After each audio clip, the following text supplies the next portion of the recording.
Assalamualaikum warahmatullahi wabarakatuh.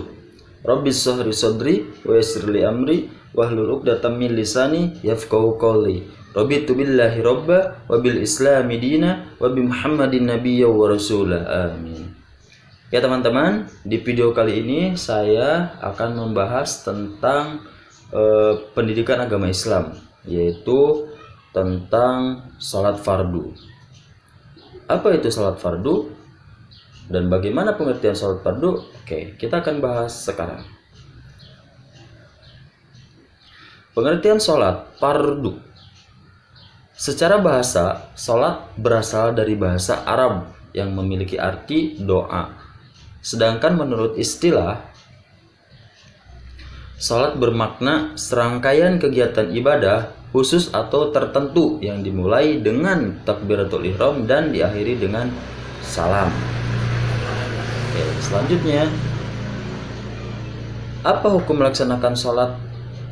Yaitu fardu ain. Apa itu fardu ain? Fardu ain ialah kewajiban yang diwajibkan kepada mukallaf langsung berkaitan dengan dirinya dan tidak boleh ditinggalkan ataupun dilaksanakan oleh orang lain. Itulah artinya dari fardu ain. Kemudian firman Allah Subhanahu wa taala di dalam Quran surat An-Nisa ayat 103 yang berbunyi, yang artinya, maka apabila kamu telah menyelesaikan sholatmu, ingatlah Allah di waktu berdiri, di waktu duduk, dan di waktu berbaring. Kemudian apabila kamu telah merasa aman, maka dirikanlah sholat itu sebagaimana biasa. Sesungguhnya sholat itu adalah fardu yang ditentukan waktunya atas orang-orang yang beriman. Quran surat An-Nisa ayat 103. Dalam hadis, Nabi Muhammad SAW telah memberikan peringatan keras kepada orang yang suka meninggalkan sholat. Di antaranya ia bersabda, perjanjian yang memisahkan kita dengan mereka adalah sholat.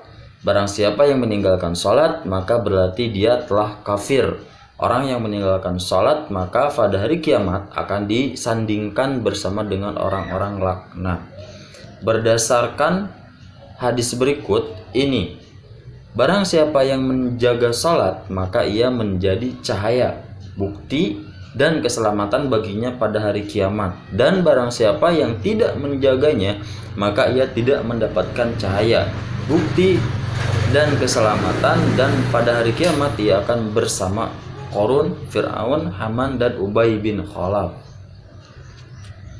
Oke, selanjutnya syarat sah sholat. Syarat sah sholat atau ketentuan yang harus dilakukan sebelum ataupun pada waktu pelaksanaan sholat. Apabila syarat ini tidak dipenuhi, maka kedudukan sholatnya tidak syah atau batal. Yang termasuk syarat sah sholat adalah: pertama, suci badan, pakaian, tempat dari hadas dan najis. Kedua, menutup aurat dan menghadap kiblat. Ketiga, telah masuk waktu sholat. Selanjutnya, syarat wajib sholat. Ketentuan atau syarat orang yang wajib untuk melaksanakan sholat. Itu pengertian syarat wajib sholat. Apa aja? Oke, yang pertama, Islam. Orang di luar Islam tidak wajib sholat dikarenakan berbeda keyakinan. Yang kedua, baligh, cukup umur dan sudah dapat membedakan baik atau buruk, baik wanita ditandai haid. Yang ketiga, berakal, sehat, orang gila tidak akan kewajiban melaksanakan sholat. Yang keempat, telah sampai ajaran sholat kepadanya. Oke. Kemudian, rukun sholat. Rukun adalah sesuatu yang harus dilaksanakan dalam sholat. Apabila salah satunya ditinggalkan, maka sholatnya tidak sah atau harus diulang.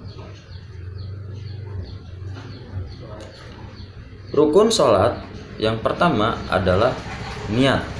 Yang kedua, takbiratul ihram. Yang ketiga, berdiri bagi yang mampu. Yang keempat, membaca surat Al-Fatihah.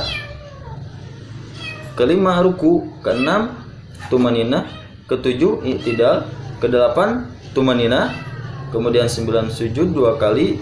10 tumanina, kemudian duduk di antara dua sujud, kemudian tumanina.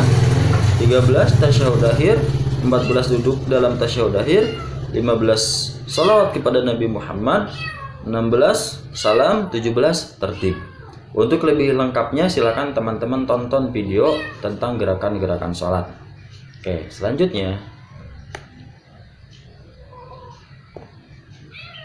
sunnah dalam sholat. Yang pertama adalah mengangkat tangan ketika takbiratul ihram. Kemudian yang kedua, meletakkan tangan kanan di atas tangan kiri. Jadi posisinya di atas tangan kiri begitu. Kemudian memandang ke tempat sujud. Pandangan harus fokus ke satu titik, yaitu tempat sujud.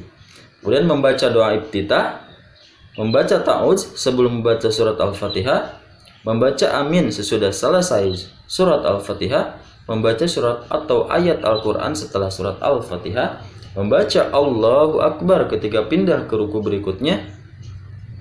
berikutnya, membaca Sami Allahu liman hamidah ketika bangkit dari ruku, membaca tasbih tatkala ruku dan sujud, kemudian membaca doa ketika duduk di antara dua sujud, meletakkan kedua tangan di atas paha tatkala tasyahud awal dan akhir, duduk iftirash atau duduk di atas mata kaki kiri ya, telapak kaki kanan ditegakkan. Kemudian duduk tawaruk, duduk tahiyat akhir, duduk dengan telapak kaki kiri dikeluarkan ke sebelah bawah telapak kaki kanan gitu. Kemudian membaca doa sesudah tasyahud akhir, membaca salam yang kedua, menoleh ke kanan pada salam pertama dan ke kiri pada salam yang kedua. Oke teman-teman, itulah sunnah dalam melaksanakan sholat. Oke, selanjutnya ini mungkin contoh dalam keadaan kita sholat. Kita kadang berpikir apa yang tidak dipikirkan sebelum sholat. Contohnya ada yang memikirkan makanan, ada yang fokus ini kepada Allah, ada yang ini nyamuk banyak banget gitu. Ya gitulah kondisi kita ketika sholat. Tapi usahakan kita harus khusyuk. Oke, lanjut. Oke, yang membatalkan sholat. Yang pertama, berbicara secara sengaja. Misalkan ada anak kecil, jangan kesini gitu. Itu tidak boleh ya. Kalau berbicara secara tidak sengaja itu apa? Contohnya kita ketika bersin, itu kan mengeluarkan suara. Nah itu disebut tidak sengaja. Banyak bergerak secara berurutan. Jadi kita bergerak seperti biasa gitu.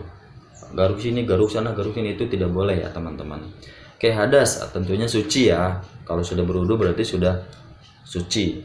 Keluar najis atau terkena najis, nah ini juga membatalkan. Terbuka auratnya tatkala di dalam sholat. Nah ini yang harus diperhatikan untuk kaum akhwat nih. Maksudnya ikhwan. Nah biasanya kalau sedang sujud itu pas punggung belakang itu yang di bawah agak ke bawah itu suka kelihatan. Nah itu hati-hati. Di sana itu bisa membatalkan sholat ya, karena itu adalah salah satu dari hal yang membatalkan sholat, yaitu membuka aurat. Kemudian merubah niat, kemudian membelakangi kiblat. Nah ini nggak boleh ya tentunya. Makan, minum, tertawa apalagi itu tidak boleh ya. Murtad, ini juga tidak boleh. Ya mungkin untuk penjelasannya boleh lihat di referensi lain ya. Oke, selanjutnya, fungsi sholat itu apa sih? Fungsi sholat ada istilah tak kenal maka tak sayang. Nah inilah fungsi sholat. Yang pertama, optimalisasi peran ubudiyah atau penghambaan kita kepada Allah Subhanahu wa taala. Dijelaskan dalam Quran surat Az-Zariyat ayat 56. Kemudian taqwiyatun an-nafs atau penguatan jiwa. Terdapat di dalam Quran surat Muzammil ayat 1 sampai 5. Kemudian mencegah kemungkaran. Kemudian sarana i'tizaz atau menumbuhkan harga diri dan kebanggaan. Kemudian ketenangan jiwa dan istirahat. Kemudian tarbiyah atau zatiyah dan sakiyah. atau pembentukan diri dan karakter ini, makanya penting sekali untuk sholat. Oke, untuk pembahasan kali ini dicukupkan sekian. Apabila ada kesalahan mohon dimaklum. Terima kasih. Wassalamualaikum warahmatullahi wabarakatuh.